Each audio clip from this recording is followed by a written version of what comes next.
I've mentioned two sacrifices: sacrificing our time, sacrificing our desires. The third sacrifice, and then we will finish the first part of the khutbah, sacrificing our wealth.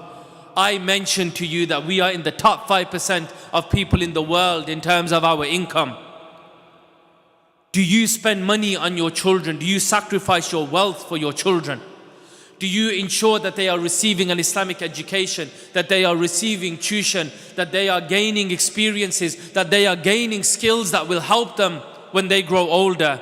Are you spending and sacrificing your money for your parents in their old age after they spent every penny they had on you? Are you sacrificing for them? Are you helping them out with their bills? Are you sacrificing your money for your relatives in need? Maybe you have a cousin that is trying to purchase a house. Are you making it easy for them? Are you giving them money? Maybe you have relatives abroad who are less well off. Are you ensuring that you are contributing something towards them? Are you spending money on your local community? Are you spending money to preserve this house of Allah subhanahu wa ta'ala? The masajid in the West, my dear brothers and sisters, we live in a secular country. Your Islam and your children's Islam is preserved through these sanctified houses of Allah subhanahu wa ta'ala that we are currently in. Are you sacrificing your wealth to maintain these houses? We are all trying to build businesses, property portfolios, investing reckless amounts of money into cryptocurrency. Where's the investment in the house of Allah subhanahu wa ta'ala? So we need to sacrifice our wealth for our community, and sacrifice your wealth for your brothers and sisters who are suffering across the world. Astaghfirullah li wa lakum wa li sa'iril muslimin fastaghfiruhu innahu huwal ghafurur rahim.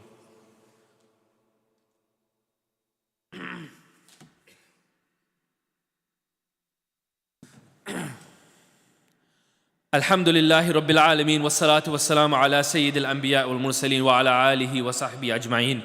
So my dear brothers and sisters, we have discussed 3 types of sacrifice so far, but I said I was going to discuss 4. The first 3 was sacrificing your time, sacrificing your desires, and third, sacrificing your wealth. The 4th sacrifice is the most difficult sacrifice. And it doesn't pertain to us living here in this country. The 4th sacrifice is sacrificing your life for the sake of Allah subhanahu wa ta'ala. I want you to think about the formative years of Islam, the first 100 years, the years where the companions were still alive. Islam was on the brink of annihilation multiple times.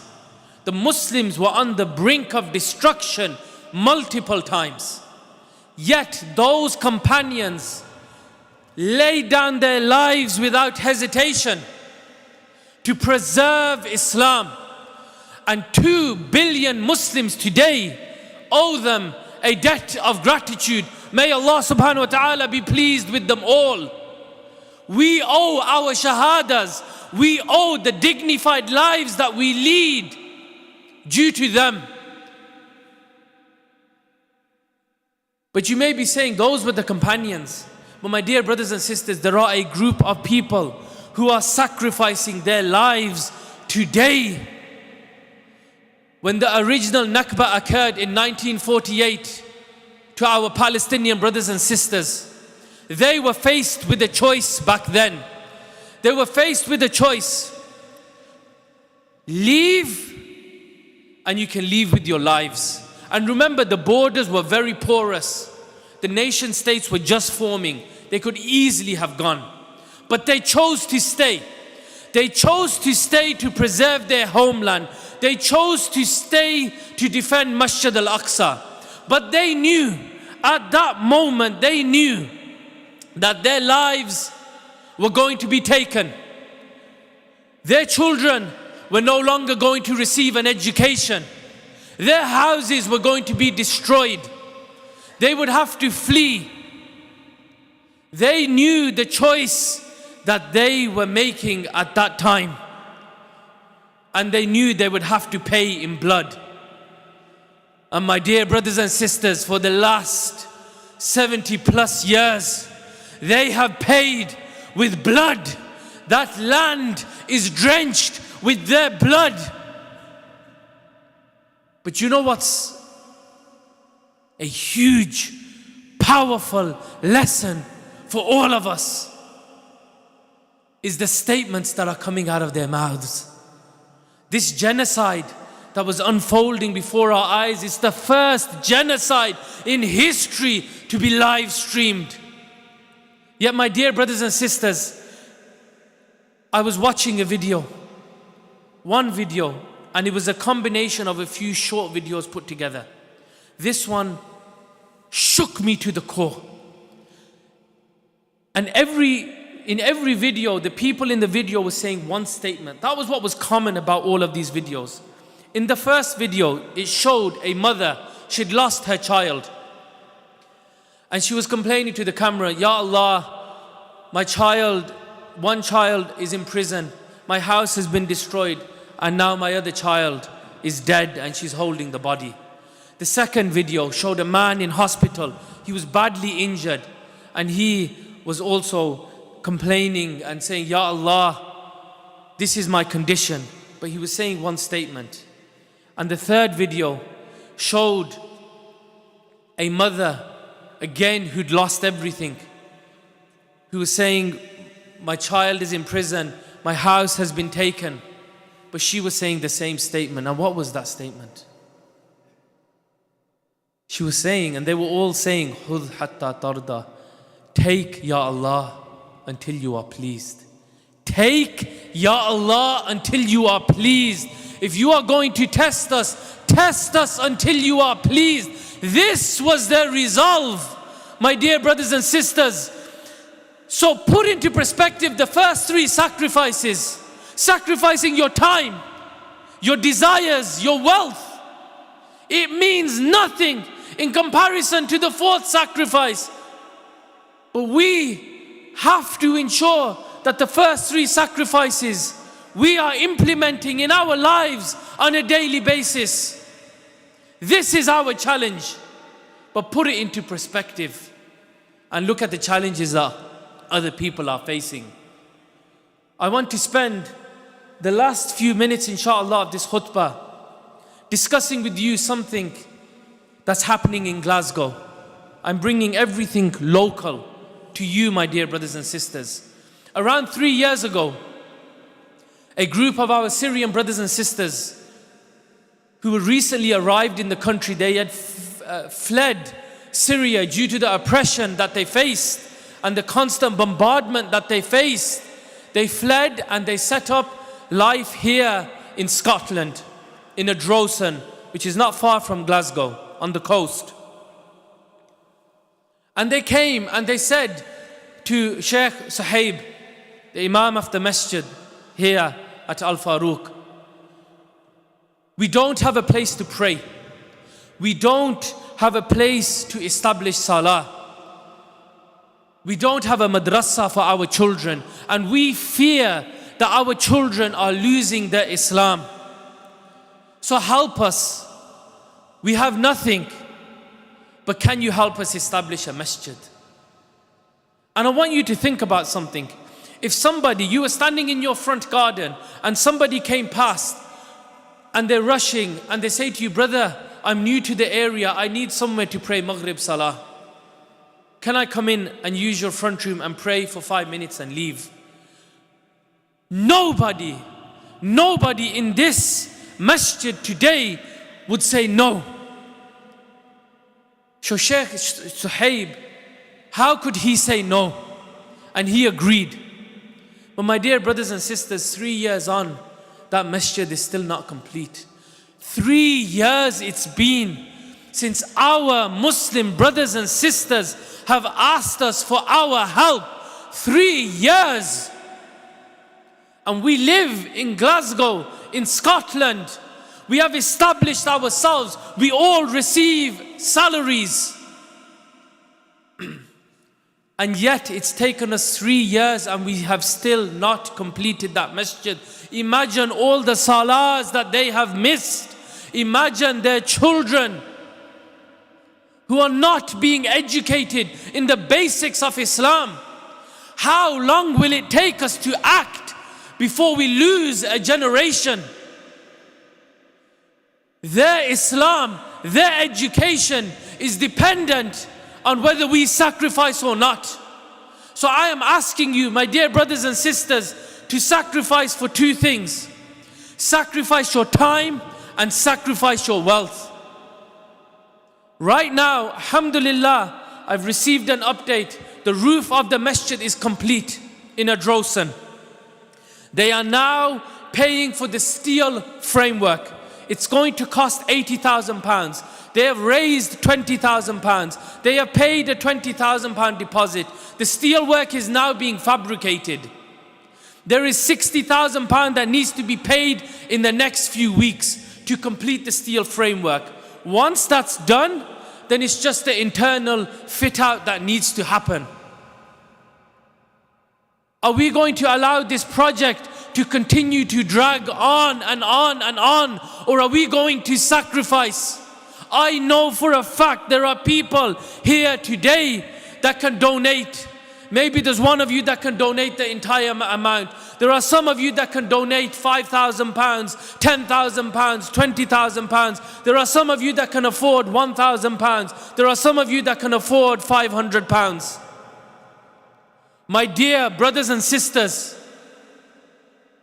I am asking you, I am imploring with you on behalf of those Syrian brothers and sisters who are still waiting in Adrosan 3 years later for the Muslims in Glasgow, the established community.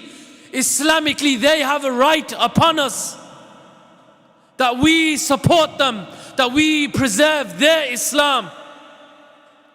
Are we going to respond to the call of our neighbors, or are we going to neglect them? Enough neglect has happened across the Muslim world. So many Muslim countries have neglected our brothers and sisters in Gaza. So many Muslim countries have neglected our brothers in Kashmir, in Syria, the Rohingya. But I am talking about local. I am talking about something that is literally within your hands. It's within your bank accounts. Today we have the money. They are a 20-minute drive away from us, and they've been waiting 3 years. My dear brothers and sisters, today's collection is for Adrosan and also for the new masjid that we are establishing in Ayr. Please donate. If there's anybody in this room that can donate substantial amounts, maybe you are the reason that the du'as will be answered of our brothers and sisters in Adrosan who've been waiting for 3 years. Give, my dear brothers and sisters, and Allah subhanahu wa ta'ala will reward you immensely. Islam will be preserved through your efforts. May Allah subhanahu wa ta'ala allow us to see our masajid that we are building as Al Faruq completed within the year. May Allah subhanahu wa ta'ala allow us to sacrifice and give to them. The final thing that I want to mention before I finish the khutbah, it's not just about your money, it's about your time. So I'm from Birmingham, and Sheikh has asked me to manage this project. When he explained to me that the Syrian refugees came and they asked, I said, Sheikh, I will support you in whatever way I can. So alhamdulillah, I'm leading a team to get those projects completed from the fundraising perspective. If there's anybody here with time, literally if you just have time, if you have skill sets, project management, graphics design, any skill set, please approach me after the khutbah. Go to one of the volunteers. The sisters can approach the sister volunteers. Get in touch. We've sent out an advert on the AFEC WhatsApp group. There's a number on there. Just message that number if you're busy now. But I'm going to be here for the next few hours. If there's anybody that wants to join me on this mission and try to raise the remaining funds within the next 12 months, please do approach me. Remember, we must sacrifice even if it's just our time. إن الله وملائكته يصلون على النبي يا أيها الذين آمنوا صلوا عليه وسلموا تسليما اللهم صل على محمد وعلى آل محمد كما صليت على إبراهيم وعلى آل إبراهيم إنك حميد مجيد اللهم بارك على محمد وعلى آل محمد كما باركت على إبراهيم وعلى آل إبراهيم إنك حميد مجيد سبحان ربك رب العزة عما يصفون وسلام على المرسلين والحمد لله رب العالمين. قم الصلاة.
الله أكبر الله أكبر أشهد أن لا إله إلا الله أشهد أن محمد رسول الله حي على الصلاة حي على الفلاح قد قامت الصلاة قد قامت الصلاة الله أكبر الله أكبر لا إله إلا الله.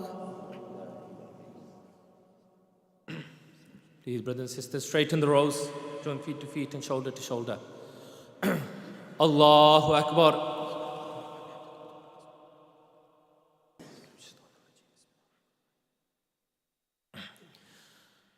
Alhamdulillahi Rabbil Alameen.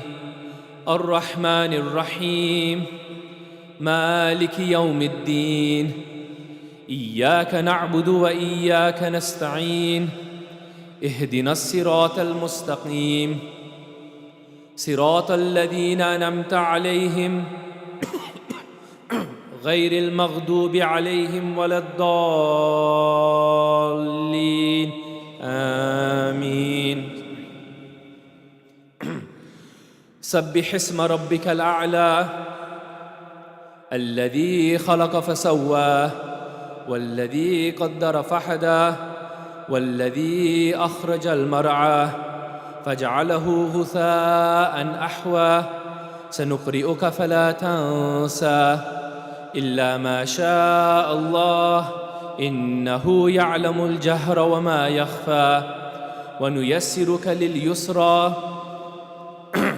فذكر إن نفعت الذكرى سيذكر من يخشى ويتجنبها الأشقى الذي يصلى النار الكبرى ثم لا يموت فيها ولا يحيا قد أفلح من تزكى وذكر اسم ربه فصلى بل تؤثرون الحياة الدنيا والآخرة خير وأبقى إن هذا لفي الصحف الأولى صحف إبراهيم وموسى.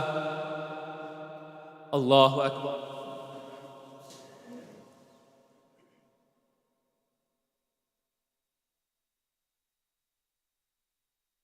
سمع الله لمن حمده.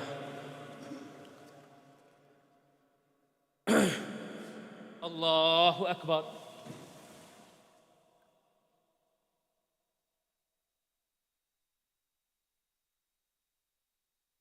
الله أكبر.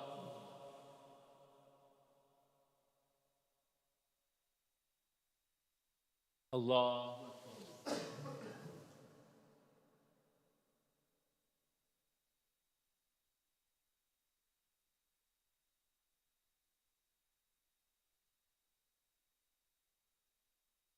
الله أكبر.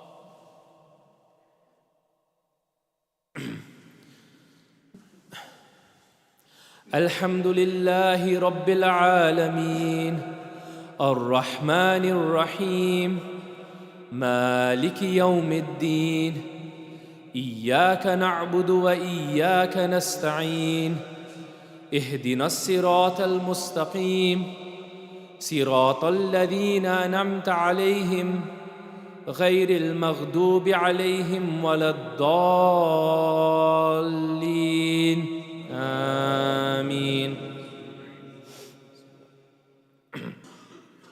قل هو الله أحد الله الصمد لم يلد ولم يولد ولم يكن له كفوا أحد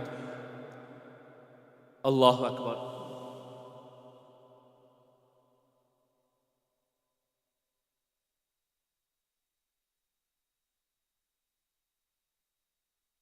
سمع الله لمن حمده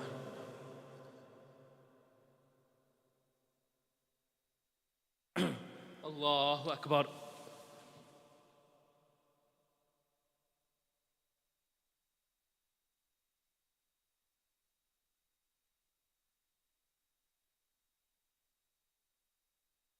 الله أكبر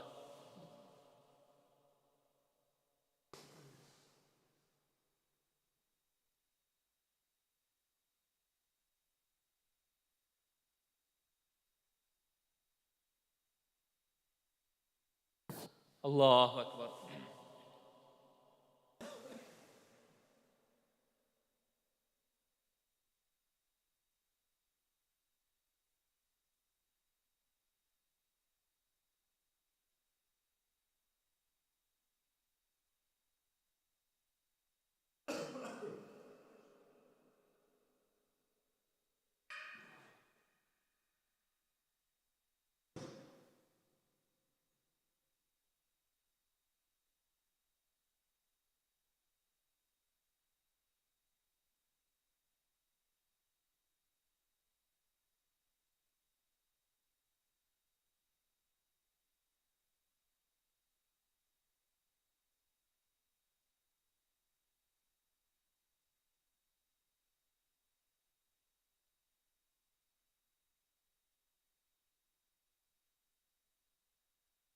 السلام عليكم ورحمة الله السلام عليكم ورحمة الله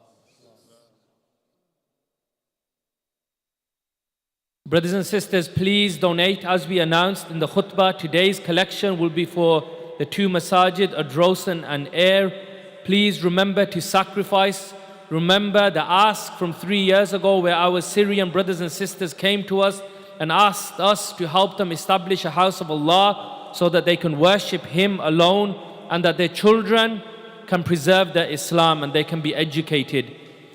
And payment of £60,000 is due imminently to pay for the steel framework at Adrosan.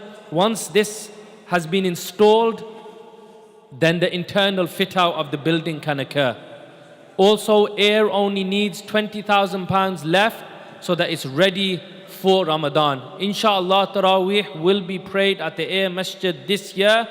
£20,000 is required for that. I need a team. I've come inshallah all the way from Birmingham to meet people. If you can join the team so that we can establish these masajid, please sacrifice your time. I'm around for the next hour or so. Meet me and both brothers and sisters, we need both to form this team and complete these projects. May Allah subhanahu wa ta'ala reward you all. May Allah subhanahu wa ta'ala reward this masjid and for its efforts in establishing other masajid in other communities. May Allah subhanahu wa ta'ala allow the Muslims in Scotland to flourish and thrive and to truly serve Him alone. Jazakallah khair.